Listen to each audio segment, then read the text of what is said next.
2,000 federal agents, tear gas in the streets, and 2 dead American citizens. Yeah. I mean, that is the price of a political standoff in Minneapolis, and now it looks like that same war is coming straight to New York. It really does. It sounds like a scene from, some dystopian thriller, but that is the reality on the ground. We are watching a massive collision between state power and federal enforcement. Welcome back to the Deep Dive. I'm glad you're here because today we are unpacking a story that is moving really fast and has huge implications for everyone, not just for New Yorkers. We are talking about the Local Cops, Local Crimes Act. And this is a deep dive into safety, sovereignty, and what happens when a governor decides that the best way to protect her state is to effectively ban the federal government from operating within it. It's a heavy topic. We've got the actual text of the bill. We've got some pretty fiery press releases from the Department of Homeland Security, and we even have crime data that both sides are using to prove they're right.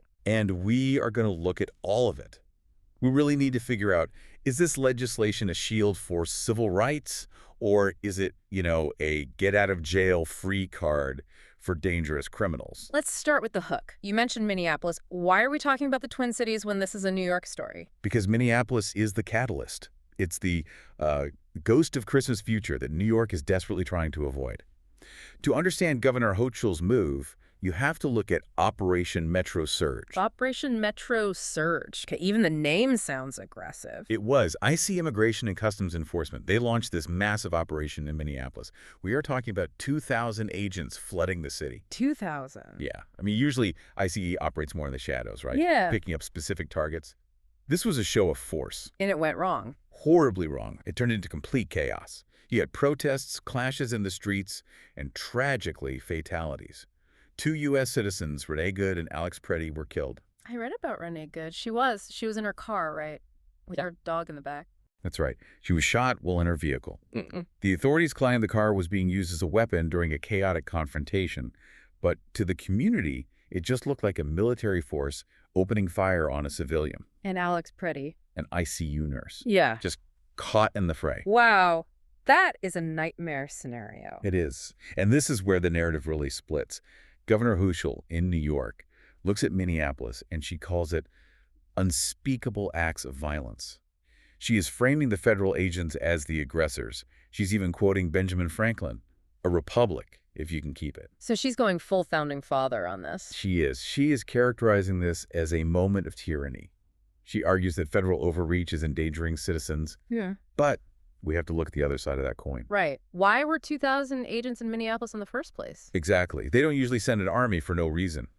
According to sources in the Department of Homeland Security, they had to go in with that kind of force because the local police refused to cooperate. Wait, so the argument is that the sanctuary policy actually caused the raid? That's the federal argument, precisely. Yeah. It's, if you won't hand over the criminals in your jails quietly, well, we have to come into your communities, get them. And when they come into the communities, the risk of violence just skyrockets. So it's a vicious cycle. The locals stop talking to the feds to keep things calm, so the feds escalate, which causes chaos, which then makes the locals want to talk to them even less. You nailed it.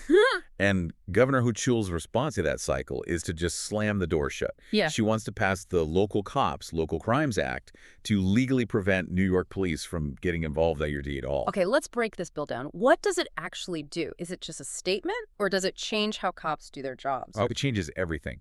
The biggest piece is that it bans something called 287G agreements. 287G. That sounds like a tax form or something. What is that? It's a partnership. Think of it as deputizing.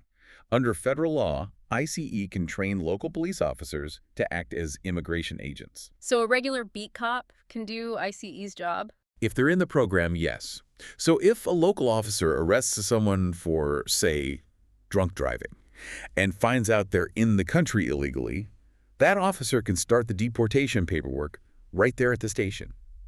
It's a huge force multiplier for ICE. And New York does this now. They have at least 10 of these agreements active right now. And this bill Kills them all. Immediate termination. So it just strips that authority away from the local police. Completely. But the bill goes even deeper than that. It expands the list of sensitive locations. Okay. Now, generally, ICE avoids places like schools, hospitals, churches. Those are considered sensitive. You don't want a raid happening in a kindergarten. Right. Makes sense. Governor Hochul is adding private homes to that list. Homes. But If a criminal is hiding in a home, isn't that exactly where the police need to go? Well, that's the controversy. Hochul argues she's protecting the Fourth Amendment, the right to be safe from unreasonable search and seizure. She says ICE has been cutting corners, entering homes without proper warrants. So what does she want? She wants to force them to get a judicial warrant, one signed by a judge, before they can step foot in a private residence. That sounds like a pretty high hurdle if you're trying to catch someone quickly. It is a massive hurdle. It could effectively slow down federal operations to a crawl. And here's a surprise twist for you. The New York Police Commissioner, Jessica Tisch, actually supports this bill. The head of the NYPD wants less cooperation with the feds. That seems backward. Usually cops want all the help they can get. Her argument is purely pragmatic. She believes that for local police to solve local crimes, murder, robbery, assault, they need the community to trust them. The trust argument, we hear that a lot. Right. And her logic is, if an immigrant family thinks that calling 911 means ICE shows up at their door, they will never call 911. Commissioner Tisch says that when federal agents are running around causing fear, it makes her job harder. She wants a clear line. We are NYPD, they are IC, we are not the same. I get the theory. If your witnesses are scared to talk, your cases go cold. But does it actually work out that way, or is that just, wishful thinking? That is the billion-dollar question. And if you ask the Department of Homeland Security, they will tell you it is dead wrong. They are absolutely furious about this bill. I can't imagine they're sending Hochul any fan mail. Definitely not. We have statements from DHS that are just scathing. Yeah. They argue that these policies don't protect communities, they endanger them. And they brought receipts. What kind of receipts? Data. DHS released statistics claiming that because New York refuses to honor detainers, those are just requests to hold a suspect for ICE, they have released nearly 7,000 individuals with criminal records back onto the street. 7,000? 7,000. And we aren't talking about people who forgot to renew a visa. Listen to this breakdown. DHS says that group includes 29 homicide suspects. Wait, hold on. 29 people accused of murder? 29 homicide suspects, 207 sexual predatory offenders, and hundreds of people arrested for assault. DHS claims these people were in custody. They were behind bars. And because the state refused to work with ICE, they were released back into the community. That is terrifying. I mean, if you're a neighbor, you don't care about jurisdiction. You care that a guy accused of murder is now walking his dog on your street. And that is the core of the conservative argument. Nassau County Executive Bruce Blakeman, he's a Republican, he went on the attack. He called Hochul the most pro-criminal governor in the United States. He didn't mince words. Not at all. His point is really simple. Public safety means keeping bad people off the street. If you have a known gang member or a sex trafficker in your jail and the feds are offering to take them away and deport them, why would you ever say no? Why would you put them back in the neighborhood? Yeah, it does seem to contradict the name of the bill. Local cops, local crimes. If the local crime is murder, shouldn't you want that person gone for good? That's the whole argument. Blakeman says that by banning cooperation, you are literally handcuffing your own police. You are prioritizing the sovereignty of the state over the safety of the citizens who have to live next to these offenders. And looking back at Minneapolis, the critics would say, see, if you had just cooperated, we wouldn't be here. Exactly. They argue that the chaos in Minneapolis wasn't caused by ICE aggression. It was caused by the vacuum left when local police step back. When the locals step back, the feds step in, and they step in hard. So, we have Hochul saying, stay out, we will handle it. We have the feds saying, you are releasing murderers. It feels like a total stalemate. But wait, there's more. Because it's not just two sides. There is a third group, the progressives, who look at Hochul's bill and say, you are still way too friendly with the police. Too friendly? She's kicking out the feds. Not entirely. See, Hochul's bill bans the formal agreements, but it leaves a loophole.